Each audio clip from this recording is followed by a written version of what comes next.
Bismillah, Assalamualaikum. Bagian 14, rahasia di balik sebuah rumah kontrakan. Kisah dari Kak Aisyah Syed Syakila. Ini dia selengkapnya, bagian 14.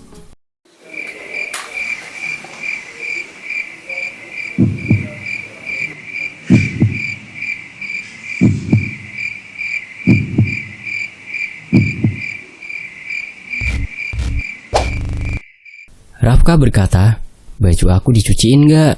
Tanyaku iseng. Karena sudah tak ada lagi suara yang keluar dari bibir bidadari yang ada di hadapanku. "Cuci aja sendiri," jawabnya datar. Jutek banget sih, Cak. Anehnya, mau jutek, mau marah, mau cemberut, tetap aja cantik. Apalagi kalau lagi ramah dan senyum. Kelihatannya itu manis banget. Mendingan kamu masuk deh.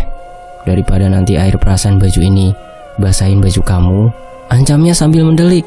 "Iya ya, awas aja nanti kalau udah halal, aku makan kamu, Cak," ucapku sambil terkekeh. Ica mengangkat ember yang masih berisi pakaian, membuatku lari masuk ke dalam rumah dengan tawa. Senang jika sudah mengusiknya. Aku memandangnya dari dalam rumah. Terlihat ia tersenyum kecil. Meski dari jauh, senyum itu membuatnya semakin menawan. "Aku tahu kamu juga suka sama aku, Cak. Tenang aja, tunggu aku menghalalkanmu, meski itu tak mudah." Di sisi lain, setiap pagi, rutinitasku tak ada yang berubah, hanya itu-itu saja. Bedanya aku tinggal di rumah Bik Nena. Tiap hari bisa bertemu dengan bidadari yang tak pernah jauh dari ingatan. Hari ini aku sengaja mengambil cuti 1 hari. Ada urusan yang harus aku selesaikan. Namun, aku pamit pada Ica dan Bik Nena hari ini aku kerja seperti biasa. Tanpa mereka tahu kalau aku akan menemui Rafiq nanti. Keadaan Bik Nena masih sama seperti kemarin diceritakan Ica. Ia demam, sering mual dan ingin muntah dan sedikit murung. "Apa Bibi mau ke dokter? Kalau mau ayo aku antar," tawarku sebelum pergi. Gusar juga melihat Bik Nena yang tampak lunglai. "Bibi gak apa-apa, kamu berangkat saja nanti telat," sahutnya. "Ya udah Bi, aku berangkat," pamitku. "Cak, kalau ada apa-apa telepon aja aku ya," pesanku. "Iya, kamu hati-hati," sahut Ica. "Iya bidadariku, walaupun cuma hayalan, seneng rasanya aku membayangkan." Ica cium tangan aku, lalu aku kecup keningnya sebelum berangkat kerja begini. "Rafka, kok malah bengong? Katanya mau berangkat." Iya ya, assalamualaikum," ucapku lalu memakai helm dan berjalan menuju motor yang terparkir di depan jemuran tadi.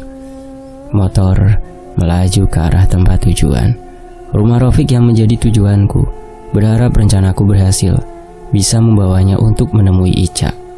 Sebenarnya ada sedikit kebimbangan, bagaimana jika Ica sudah bertemu Rafiq, malah mereka kembali rujuk? Aku akan bagaimana? Hal itu cukup menggentarkan niatku untuk membawa Rafiq. Tapi melihat sikap Ica yang mulai menerima kehadiranku, berharap tak semudah itu hatinya berubah-ubah. Aku yakin Ica punya pendirian, apalagi hatinya pernah tersakiti oleh sikap Rafiq. Kedatanganku kali ini sama seperti waktu itu, tak disambut ramah. Beberapa kali aku diusir oleh ibu dan kakaknya mantan suami Ica itu. "Ngapain kamu datang lagi ke sini, ha?" ucap ibunya Rafiq sambil berkacak pinggang, menatapku sinis dan tak suka. "Saya kesini mau bertemu Rafiq," jawabku tanpa segan. Sebelumnya aku sudah menyiapkan diri dengan perlakuan mereka padaku. "Mau ngapain lagi? Urusan apa?" "Kami gak mau ada hubungan lagi dengan orang-orang yang dekat dengan mantan istri Rafiq. Izinkan saya ketemu Rafiq sebentar, Bu." "Ya gak ada, udah berangkat kerja," cetus kakaknya sinis. "Ada apa ini? Pagi-pagi ribut-ribut," Rafiq menyembul dari dalam rumahnya. Sepasang mata kami semua memandang ke arah orang yang sama, yang baru saja keluar. Wajahnya cukup terkejut melihat kedatanganku. Terkaanku ia baru saja hendak berangkat kerja. "Kamu? Ada apa lagi kamu datang ke sini? Gak kapok aku hajar, ha?" Kali ini sikap Rafiq terlihat lebih kasar. "Aku mau bicara baik-baik. Ada yang ingin aku sampaikan," ucapku lembut. Tak ingin ada pertengkaran atau perdebatan. Tak ada kata lo dan gua. Berharap dia mau mendengar penuturanku kali ini. "Soal apa? Soal pacar kamu? Oh, atau sekarang dia udah jadi istri kamu? Gak yang cocok sih. Kata Ustaz juga benar, pezina itu jodohnya pezina juga." Panas dadaku mendengar hadikan Rafiq. Tapi aku masih bisa sabar menahan amarah. Ya, Ini soal Ica. Kalau bisa aku mau ajak kamu bertemu dia sekarang juga, ungkapku tanpa basa-basi lagi. Untuk apa? Lagi pula urusanku sama dia udah selesai. Kalian itu cerai hanya secara agama, tapi di negara pernikahan kalian masih tercatat. Tapi bukan itu tujuan aku datang ke sini. Aku hanya ingin meluruskan semua tuduhan kamu terhadap Ica, membersihkan nama baiknya, dan kamu mau menceraikan dia dengan baik. Kamu menikahinya secara baik-baik, maka ceraikan dia dengan cara yang sama. Kamu memintanya dari orang tuanya, maka kembalikan dia pada orang tuanya. Jika kamu sangat ingin membuangnya, setidaknya hargai orang tuanya. Alah, banyak alasan. Aku gak peduli lagi soal dia. Mau apa, mau bagaimana, bukan urusanku lagi. Memang jelas-jelas aku melihat dia berzina. Mau membela diri seperti apa juga silakan. Tapi aku gak buta. Aku punya hati dan juga harga diri. Selama ini aku salah menilainya sebagai istri yang baik. Rafiq masih keras kepala. Demi Allah Rafiq, aku gak pernah berzina. Ica itu perempuan baik-baik. Ya sudah, aku gak maksa untuk kamu percaya. Tapi kali ini kamu ikut untuk bertemu bapaknya Ica. Kamu katakan segamblangnya pada beliau bahwa Ica sudah kamu ceraikan. Ajakku masih berusaha bersabar. Aku sudah katakan gak ingin lagi berurusan dengan perempuan itu. Cukup hari itu mataku sakit dan hidupku hancur melihat kebejatan kalian. Sekarang kamu pulang. Kalau tidak, aku gak segan hajar kamu, ancamnya. Aku kehabisan kata-kata untuk mengajak Rafiq. Meski sudah bicara baik-baik, laki-laki itu tampak membantah dengan segala keyakinannya, tanpa ingin lagi mendengar semua penjelasanku.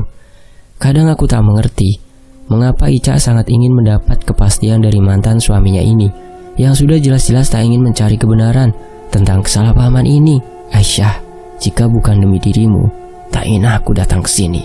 Sementara itu, Rafiq makin garang dan beringas, penuh amarah, dan berkali-kali mengusirku. Ditambah dengan ucapan orang tuanya yang memanasi, membuatnya makin membatu.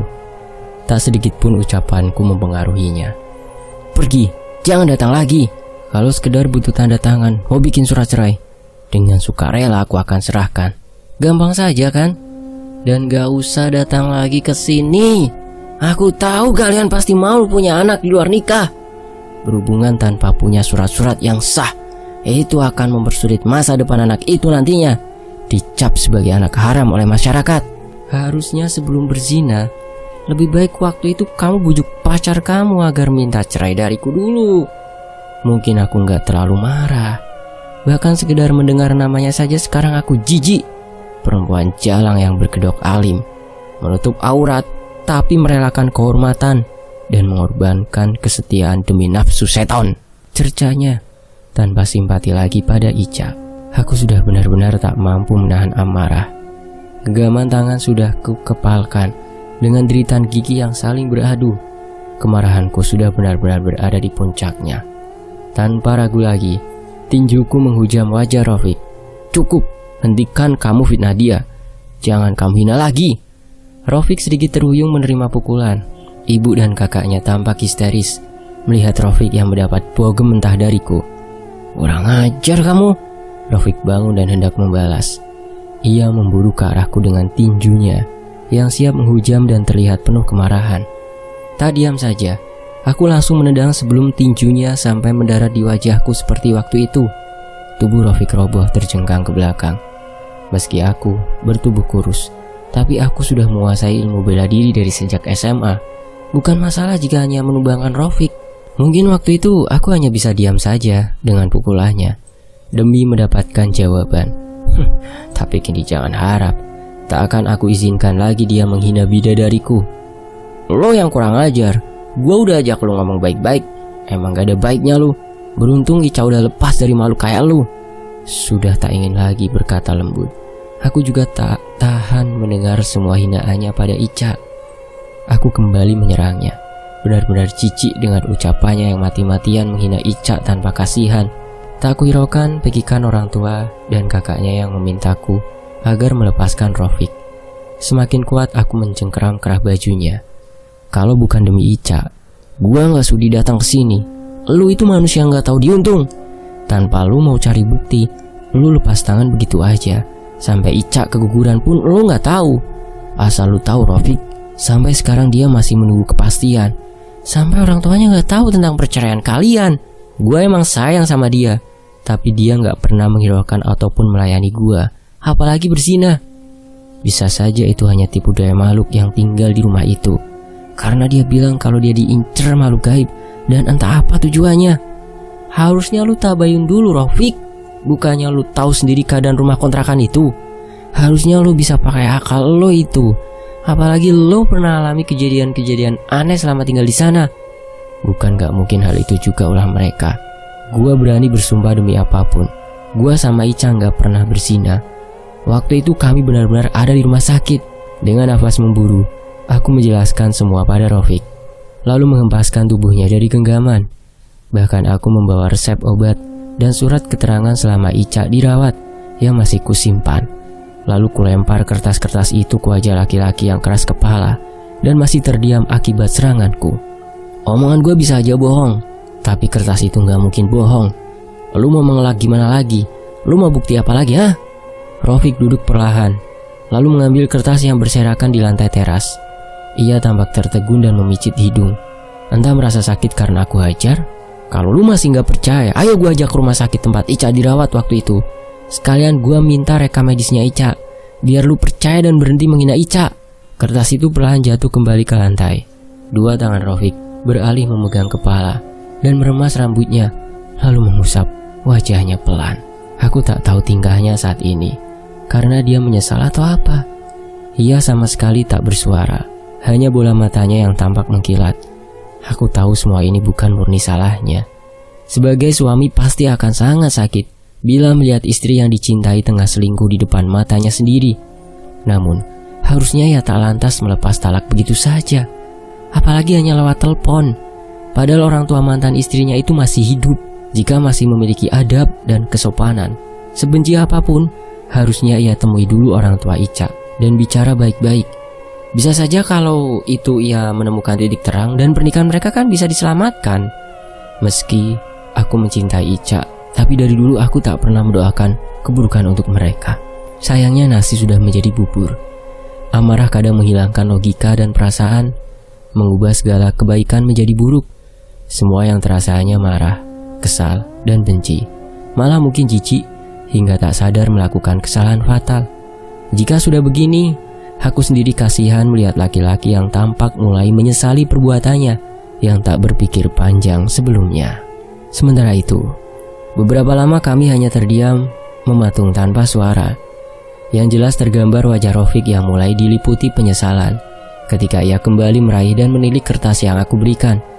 Ibu dan kakaknya masih terkejut saling berpegangan. Tanpa suara, aku mendekati Rafiq, berharap ia mau aku ajak menemui Ica, agar permintaan Ica tercapai. Ingin sebuah kepastian. Gue minta lu ikut, Ica udah lama menunggu lo. Nunggu itikat baik agar mau mendengar semua penjelasannya. Dia perempuan baik, Pik, bukan perempuan hina yang seperti lo tuduhkan selama ini. Rafiq menatapku, tapi tak bicara sepatah kata pun. Ia bangkit dan setuju untuk ikut denganku bertemu Ica. Ada kekhawatiran lain sebenarnya yang terbesit. Jika Ica sudah menjelaskan dan Rafiq mengajak rujuk, lalu Ica menerima karena masih cinta, aku yang mati kutu. Biarlah. Jika memang Ica bukan jodohku, apa yang bisa aku perbuat? Setidaknya aku sudah mengabulkan permintaannya untuk mendapatkan kembali nama baik Ica. Bagi perempuan lain mungkin hal itu tak masalah. Jika tidak berzina, untuk apa malu? Karena itu namanya fitnah. Namun lain lagi untuk Ica. Hal itu begitu penting karena selama ini ia benar-benar menjaga diri dan kehormatan. Singkat cerita, sampainya di kampung tempat tinggal Ica, aku tak langsung membawa Rafiq ke rumah Bi Nena. Ingin bicara dulu pada Ica tentang kehadiran Rafiq secara pelan-pelan agar tidak syok. Juga ingin membawa bapak Ica agar sama-sama mendengar penjelasan dari anak dan mantan menantunya itu. Aku meminta agar Rafiq menunggu di rumah Santi, lalu bergegas menuju rumah Bi Nena. Namun ada yang aneh ketika aku sampai di sana. Pintu rumah terbuka dan terlihat jelas apa yang tengah terjadi pada Ica. Bi Nena mencekik leher Ica dengan tubuh tersudut di dinding. Astagfirullah Ica. Aku berlari berhambur dan langsung menyerang Bi Nena dengan tendangan, membuat wanita itu terpelanting dan Ica turut ambruk. Sementara Bi Nena lengah, aku berhambur ke arah Ica. Ya Allah, Ca, kenapa bisa begini? Lirihku mendekap tubuhnya yang lunglai, lalu mendudukannya. Tampak darah mengalir dari hidungnya. Perasaanku berkecamuk melihat keadaannya yang mengenaskan. Bik Nenah bangun, tanpa terlihat sakit menerima tendangan. Ia kembali menyerbu Ica. Aku sigap menghadang dan menendang tepat di belakang lutut. Bik Nenah kembali terjungkal berlutut dan tengkurap terkena tendangan yang kedua kalinya. "Sabar Jah, istighfar, pergi cari bantuan," pintaku. Ia tampak kepayahan untuk berdiri. Sudut bibirnya tampak berdarah dengan lebam di wajah yang jelas kentara. Darah yang mengalir dari hidung menitik membasahi kerudung yang menjuntai di dada. Jiwa berkecamuk melihatnya begitu. Merasa bersalah memintanya mencari pertolongan dengan keadaannya yang lemah. Tapi aku tak punya pilihan. Entah sudah berapa lama Bik Nenah dikuasai iblis tadi. Jika aku tak datang, tak tahu apa yang akan terjadi pada perempuan yang aku kasihi ini. Berjanji menjaganya, tapi hari ini aku kecolongan. Ica berjalan keluar dengan sempoyongan mencari bantuan berlalu dari rumah ini. Ani terisak di kamar menemani Mang Tatang yang hanya bisa duduk memandang tanpa bisa berbuat apa-apa. Mata laki-laki itu berkaca-kaca. Pasti sangat terluka dengan ketidakberdayaannya. Tangis Ani semakin kuat sambil memanggil ibunya. "Lepaskan Rafka!" teriak Bik Nenah. Wah, sudah kenal rupanya. Padahal aku nggak merasa pernah mengenalkan diri. Siapa juga yang mau kenalan sama iblis, ucapku. "Akan aku bunuh perempuan itu." "Diam kau iblis, kenapa kau nggak bosan ganggu kami, ah?" sahutku dengan posisi menduduki punggung Bik Nenah dan tangannya aku tarik ke belakang. "Dia yang mengusik ketenanganku lebih dulu." Aku hampir kewalahan menahan tenaga Bik Nenah yang sama sekali bukan Bik Nenah ini. Tenaganya begitu luar biasa. Tak lama beberapa warga berdatangan menolongku, tapi tenaga Bik Nenah makin tak bisa kukendalikan. Ia berhasil lepas dari cengkraman dan berdiri bertolak pinggang seraya tertawa.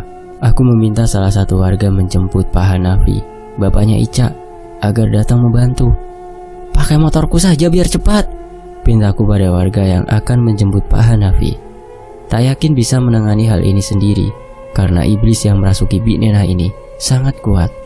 Warga semakin banyak berdatangan untuk membantu, tapi banyak yang terpelanting terkena pukulan dan tendangan jin yang menguasai Bik Nenah. "Minggir kalian, aku akan bunuh perempuan itu. Kalau kalian ingin selamat, jangan ikut campur." Suara Bik Nenah terdengar bergema dan melengking. Jangan sampai dia keluar," ucapku pada warga. Akibat menahan agar Bik Nenah agar tak keluar dari rumah, beberapa kali aku terhempas, terbentur dinding. Entah berapa lama lagi aku bisa bertahan menahan Bik Nenah agar tak keluar rumah. Orang yang aku minta memanggil Bapak Ica sudah kembali dengan tergopoh. "Mana Pak Hanafi?" tanyaku. "Tadi saya jelaskan kalau Bik Nenah nyerang anaknya." Lalu Pak Hanafi tanya, "Anaknya di mana?" Saya tunjukkan ke rumah Santi. Dia minta saya datang ke sini duluan, jelasnya. Aku tahu pasti beliau sangat mengkhawatirkan Ica, tapi kali ini aku benar-benar butuh pertolongan. Terpaksa berjuang sendiri menahan tenaga iblis yang rasanya makin kuat. Akhirnya yang ditunggu pun datang. Wajah Pak Hanafi tampak murka. Beliau langsung berhambur mendekati Bik Nenah sambil membaca ayat suci dengan lantang dan bergetar, lalu mendang Bik Nenah hingga wanita itu tersungkur. Tanpa banyak bicara, ayahnya Ica membaca ayat yang biasa ia pakai untuk peruqyah. Dengan dibantu warga yang memegang, Bik Nenah menjerit histeris. Ia menangis meminta ampun. Kadang ia tertawa dan memaki. "Pergi kau iblis!" teriakku sambil membantu Pak Hanafi membacakan ayat-ayat Allah. "Aku tak akan pergi sebelum bisa membunuh perempuan itu." "Sudah biarkan, jangan ajak bicara dulu. Teruskan berzikir. Tolong ambil karung itu," tunjuk Pak Hanafi pada salah satu warga yang berada di dekat karung yang beliau bawa. Sebuah tambang besar ia keluarkan dari karung tersebut, entah tambang apa, lalu meminta warga mengikatkannya pada Bik Nenah sambil tak lepas dari istighfar dan zikir. Warga membantu membaca ayat suci dengan lantang. "Ah, tambang apa ini? Lepaskan, panas, setan!" Seketika Bik Nenah berteriak kesakitan dan memohon ampun agar dilepas. "Kau yang setan, berani kau siksa anakku, tak akan aku lepaskan kau sampai membusuk. Keluar kau dari tubuh ini!" teriak Pak Hanafi dengan amarah yang berapi-api. "Dia harus mati!" balas Bik Nenah lantang. Pak Hanafi meminta warga memperketat lagi tali tambang yang melilit Bik Nenah yang semakin menjerit. "Panas, lepaskan aku!" "Kalau kau ingin lepas, pergi dari tubuh wanita ini." "Aku tak akan pergi. akan kubunuh kalian semua. Pak Hanafi makin mengencangkan ikatan hingga Bi Nena kembali memekik dan akhirnya terkulai. Dia belum keluar, masih menguasai tubuh Bi Nena. Biarkan tambang ini mengikat, minta warga membantu menjaga agar nggak lengah, ujar Pak Hanafi mewanti-wanti. Kami yang berada di sini mengangguk mengerti. Aku sedikit beringsut ke dinding untuk bersandar, membuang lelah. Keringat membasahi tubuh. Kuatur nafas yang masih terpengah. Bapak mau bawa Ica ke sini. Tampaknya ada Rofik di sana. Apa Rafka yang membawa dia? Iya Pak. Tadi saya sengaja jemput Rofik tanpa sepengetahuan Ica dan Bi Nena. Nggak tahu kalau Bi Nena akan dirasuki lagi. Ya sudah, kita berkumpul dan bicara di rumah sebelah nanti. Bapak bawa Ica ke sana. Pak Hanafi menepuk pundakku yang masih kelelahan. Aku hanya mengangguk perlahan. Kejadian yang tak terduga ini membuatku terkejut. Terbayang lagi wajah Ica yang penuh lebam dan berdarah. Pasti ia sangat kesakitan. Aku ingin segera menemuinya. Di dalam sini, ada rasa sakit yang luar biasa melihat perempuan itu terluka. Aku merasa gagal menjaganya. Perlahan aku bangkit ketika melihat Pak Hanafi sudah lewat membawa Ica ke dalam rumah kontrakan setelah aku meminta warga agar menjaga Bi Nena untuk sementara dan meminta Ani agar tak mendekat karena yang diikat kini bukanlah ibunya. Dan kita flashback dulu ya ke sudut pandangnya Ica waktu dia kecebur ke kolam. Sosok siapa sih yang nyeburin dia tuh waktu ke kolam? Nah, di sini kita bisa tahu. Kamu salin dulu pakai baju aku, pinta Rafka yang melihatku basah kuyup gara-gara tercebur ke kolam tadi. Pakai baju kamu? Iya, masa pakai baju Ani gak akan muat, Cak? Tapi aku gak biasa, masa pakai baju laki-laki? Ini darurat, Cak. Kamu duduk aja di kursi yang paling sudut itu, biar gak ada yang perhatiin. Biar aku yang jemur baju kamu. Aku tak membantah, karena dingin juga jika pakaian basah begini. Rafka mengantar ke kamar mandi dan membawa baju dalam ransel yang ia pakai waktu berangkat ke kolam renang ini. Kamu pakai baju aku sampai baju kamu agak kering aja. Nanti kalau udah kering, ganti lagi. Rafka menyerahkan ranselnya dan memintaku masuk ke kamar mandi. Kerudungnya gimana? Tanyaku bingung. Aku jemur juga. Kamu pakai hoodie buat nutup rambut sama jaket, aku juga bisa, sarannya. Aku masih diam. Gak apa-apa, yang penting gak dengan sengaja menampakkan aurat. Ini darurat, lagian tetap tertutup pastinya. Cuma mungkin agak lain. Ayo aku antar. Pria bertelanjang dada itu menggiringku ke kamar mandi yang sudah disediakan. Ia menunggu di luar. Aku masuk dan membuka baju yang basah, meraih kaos milik Rafka. Baunya wangi. Melapisi dengan hoodie agar bisa menutup rambut. Tapi sebelum itu, aku keringkan dulu dengan handuk yang ia bawa juga. Celana jeans miliknya aku pakai. Ternyata pas. Padahal dia tampak kurus, tapi karena kakinya panjang, agak kepanjangan. Lalu melipat celana bagian bawah. Seumur-umur baru kali ini memakai celana jeans. Selain tak punya koleksi celana, dari dulu tak diizinkan juga oleh bapak dan ibu. Jadi cuma gamis dan rok saja yang biasa aku pakai. Malah dulu lebih sering pakai kain sarung atau batik khusus untuk para santri perempuan. Di dalam ransel juga ada jaket. Aku ambil dan menutup bagian pinggul agar tak menonjol gara-gara memakai celana Rafka. Keluar dari kamar mandi dengan ragu, memegang handuk di kepala yang tertutup oleh hoodie. Sudah? Rafka masih setia menunggu di luar. Aku mengangguk. Begini gak apa-apa? Ya harusnya jangan kelihatan seksi. Iya aku serius. Iya harusnya jangan pakai baju aku, tapi kan baju kamu basah. Ya gak apa-apa. Sini baju basahnya biar aku jemur, pinta Rafka. Aku aja deh yang jemur, tolakku.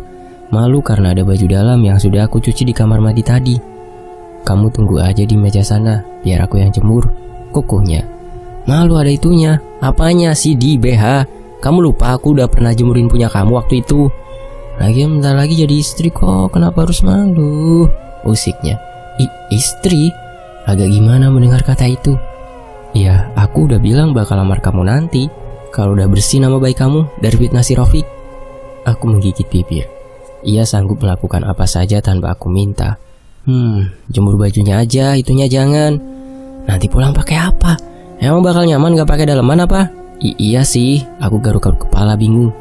Udah sini, Rafka mengambil plastik hitam yang berisi baju basah miliknya. Pokoknya kamu tunggu di sana, aku jemur dulu ke atas sana. Tunjuknya ke arah menara tak terlalu tinggi yang berada di kawasan sekitar kolam ini. Aku iakan dan menunggu di bangku yang sudah disediakan di dekat kolam, mencari tempat paling ujung. Rafka kembali ke kolam renang menjaga Ani. Sesekali naik ke menara, katanya membolak-balik baju agar cepat kering. Setelah itu dia memperlakukanku. Apalagi jika sudah jadi suami, apakah dia akan tetap seperti itu? Sekitar jam 3 sore rombongan bersiap untuk pulang. Bajuku juga sudah lumayan kering. Aku ganti baju dan bersiap untuk pulang. Baju ini gak bakal aku cuci, ulas Rafka ketika sudah menggendong ranselnya. Kenapa? Kan pasti kotor. Ada bau kamu di sini, wangi. Idih. Mulai sekarang aku akan jaga kamu. Kamu juga jangan segan. Kalau ada apa-apa hubungin aku. Kita tinggal deketan, mau hubungi apa? Ya, mana tahu ada apa-apa waktu aku lagi kerja, jawab Rafka. Kalau kamu kerja, memang kamu mau datang kalau aku minta tolong gitu? Dengan senang hati bidadari, aku rela kehilangan kerjaan daripada kehilangan kamu. Lagi-lagi dia menggembel. Aku cuma menggeleng, tapi aku tahu ucapannya serius. Di sisi lain, Rafka sudah beberapa minggu tinggal di rumah Bi Nena. Rasa tenang ketika merasa ada yang menjaga, meski aku belum berani menerima permintaannya untuk menikah. Selama 6 bulan pernikahanku dengan Rafiq, saat itu masih dalam semangat bulan madu dan cinta yang menggebu, harus dipaksa berhenti tiba-tiba dengan alasan yang jelas, bukan salahku. Bukan tak sakit hati, tapi aku ingin pertahankan harga diri. Jika langsung menerima lamaran Rafka, akan semakin mengiyakan bahwa aku terlihat benar-benar berbuat serong dengan Rafka. Itulah alasan aku sangat ingin nama baikku kembali sebelum menikah lagi dengan siapapun. Rafka begitu sabar menerima setiap perlakuanku. Tak pernah sekalipun menyerah. Hampir tiap hari juga ia mengusik. Kadang aku berpura-pura tak suka demi menjaga harga diri. Namun semakin lama, semua kata-katanya membuatku terbuai, meski tak pernah aku tunjukkan. Bukan pula aku masih mencintai Rafiq, tapi kadang rindu pada setiap memperlakukannya manis dan romantisnya mantan suamiku itu selama ini. Aku dengannya adalah pasangan halal yang pacaran setelah menikah. Bagaimana tak kelimpungan ketika kehilangan secara tiba-tiba.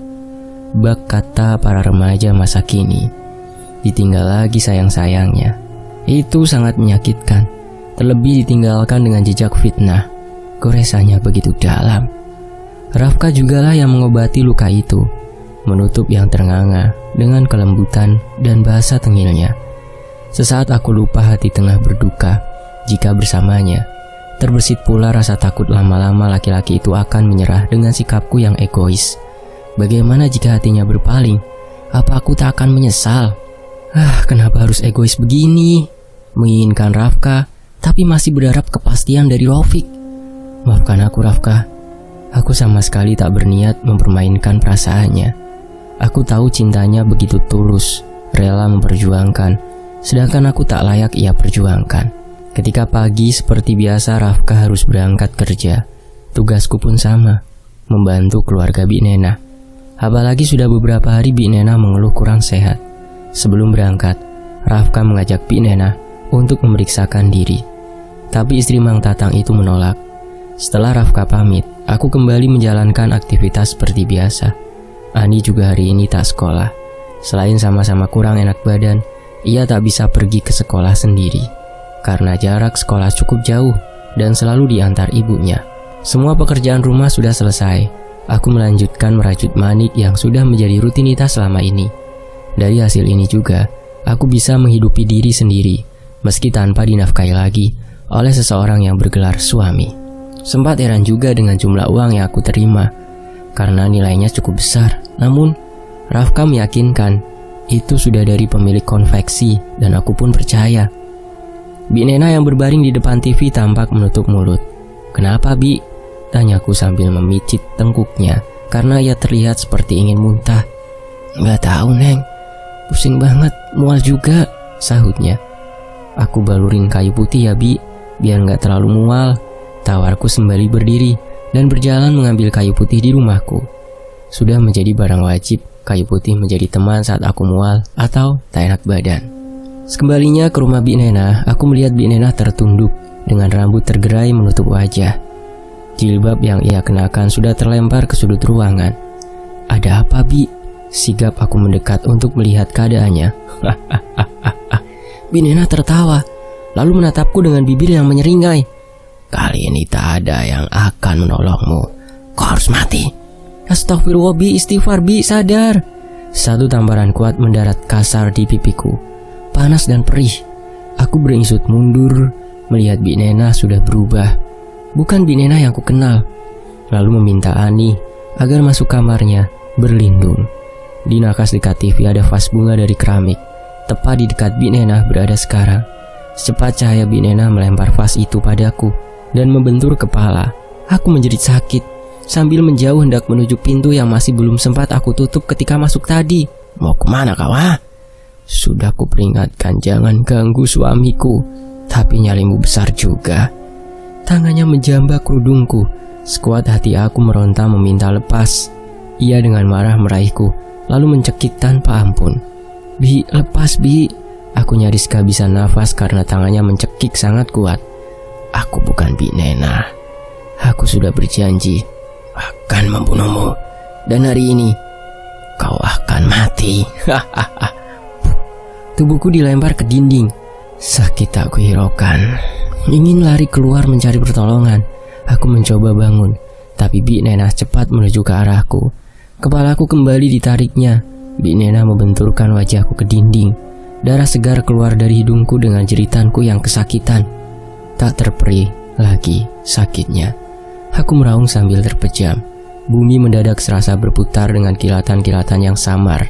Darah dari rongga hidung mengucur deras. Belum tuntas rasa sakitku. Tamparan dan pukulan ia layangkan di wajah. Bahkan tendangan bertupi-tupi hinggap di pinggangku. "Ampun, Bi, sakit." Leherku dicekik. Diangkatnya aku tinggi, tersudut di dinding. Aku hanya bisa meronta.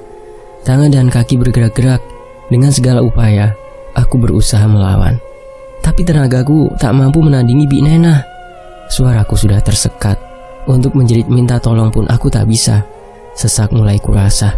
Pasokan oksigen makin menipis. Tangan dan kaki mulai lemas, terkulai, tak berdaya. Mang Tatang sempat beringsut hendak menolong. Tapi satu tendangan saja berhasil membuat suami Bi Nena itu tersungkur. Dengan tangis raungan, Ani kembali membawa ayahnya itu ke kamar. Hendak meminta Ani agar mencari pertolongan. Tapi suara sudah hilang. Anak itu juga tampaknya sangat ketakutan. Tak mungkin bisa aku suruh keluar. Aku sudah pasrah. Tak ada yang bisa aku lakukan lagi. Hanya menatap nanar Bi Nena yang berwajah pengis dan bernafsu untuk membunuhku. Samar ku dengar suara memekik memanggil namaku. Tiba-tiba satu tendangan menyerang Bi Nena, membuat tubuh Bi Nena terpental. Aku turut ambruk, terbatuk dan memegang leher yang sakit. Rafka memburuku. "Ya Allah, Cak." Rafka mendekap. "Minggir kau, aku akan membunuh wanita jalang ini." Rafka bangkit. Diterjangnya lagi tubuh Bi Nena hingga wanita bugis itu kembali tersungkur. Sigap Rafka menarik kedua tangan Bi Nena, lalu ditarik ke belakang. Rafka duduk di atas punggung Bi Nena. "Cak, istighfar, bangun Cak, cari pertolongan cepat." Aku merangkak keluar, berjalan terhuyung memanggil orang-orang. Kebetulan hari ini hari Jumat. Para bapak biasa ada yang libur. Tetangga yang melihat wajahku berlumuran darah menjerit memapahku. Aku sulit bicara, hanya bisa menunjuk rumah Bi Nena. Warga mengerti, lalu berlarian menuju ke sana. Aku dibawa masuk ke rumah Santi. Perempuan itu menangis iba melihat kondisiku yang memprihatinkan. "Allahu Akbar, Taicha kenapa bisa begini?" Santi memangku dan memeluk tubuhku yang sudah sangat lemah.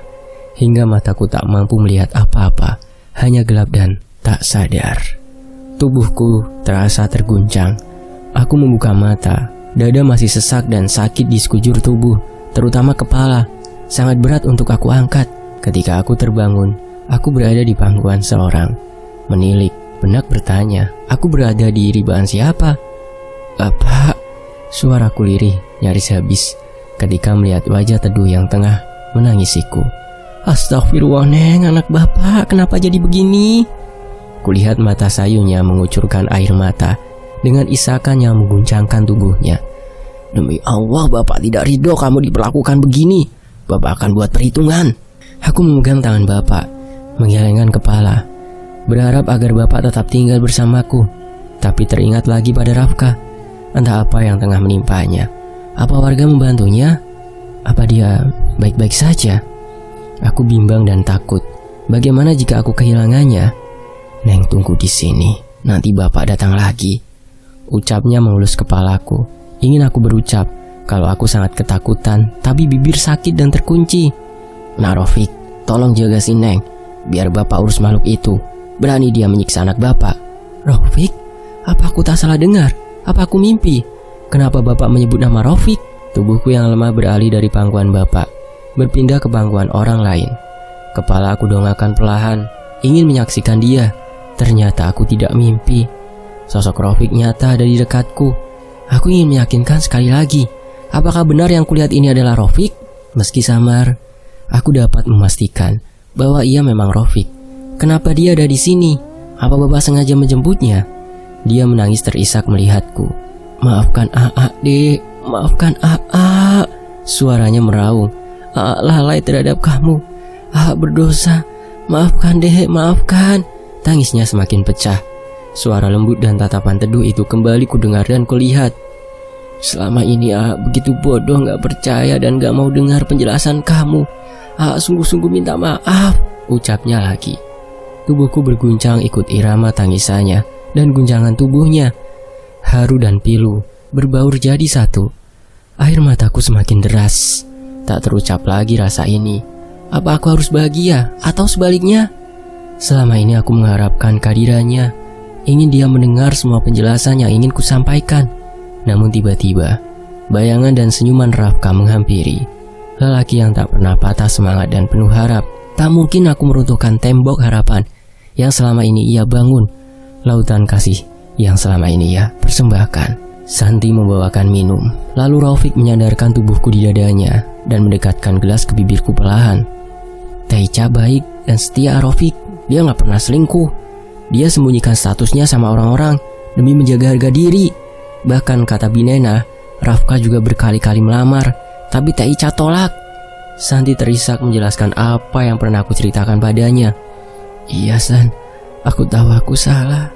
Selama ini aku dibutakan amarah dan kebencian tanpa mencari lebih banyak lagi bukti. Saud Raufik dengan suara parau yang menyisakan isakan. Aa mohon maafkan Aa sayang. Aa janji gak akan sakiti adik lagi. Aa janji. Tangannya menggenggam erat jemariku yang kebas. Aku memandangnya lekat. Kasih itu masih terlihat jelas dari sorot matanya. Penyesalan pun menyatu di sana. Aku tak bersalah. Aku tak bersinah. Aku tak selingkuh. Kata-kata itu sangat ingin kuucapkan, tapi lidahku keluh. Perlahan ku tarik tangan yang ia genggam, meminta dengan sorot mata agar dia mengerti. Aku sudah bukan siapa-siapa. Aku haram baginya. Ada hati yang mulai harus aku jaga. Hati yang selalu memayungi dengan kesabaran dan kasih sayangnya tanpa berharap sebuah balasan. Hati yang selalu menghadirkan rekahan bunga dalam dada, menghadirkan rindu yang tak pernah terucap. Dialah Rafka, Rafkaku. Bersambung, nantikan kelanjutannya hanya di Fakta Sejarah. Terima kasih teman-teman sudah menyimak show ini. Dan tentunya terima kasih untuk penulisnya, Kaisha. Teman-teman juga bisa mampir ke akun KBM-nya beliau ya. Dan Fakta Sejarah pamit. Wassalamualaikum. Sampai jumpa di bagian berikutnya.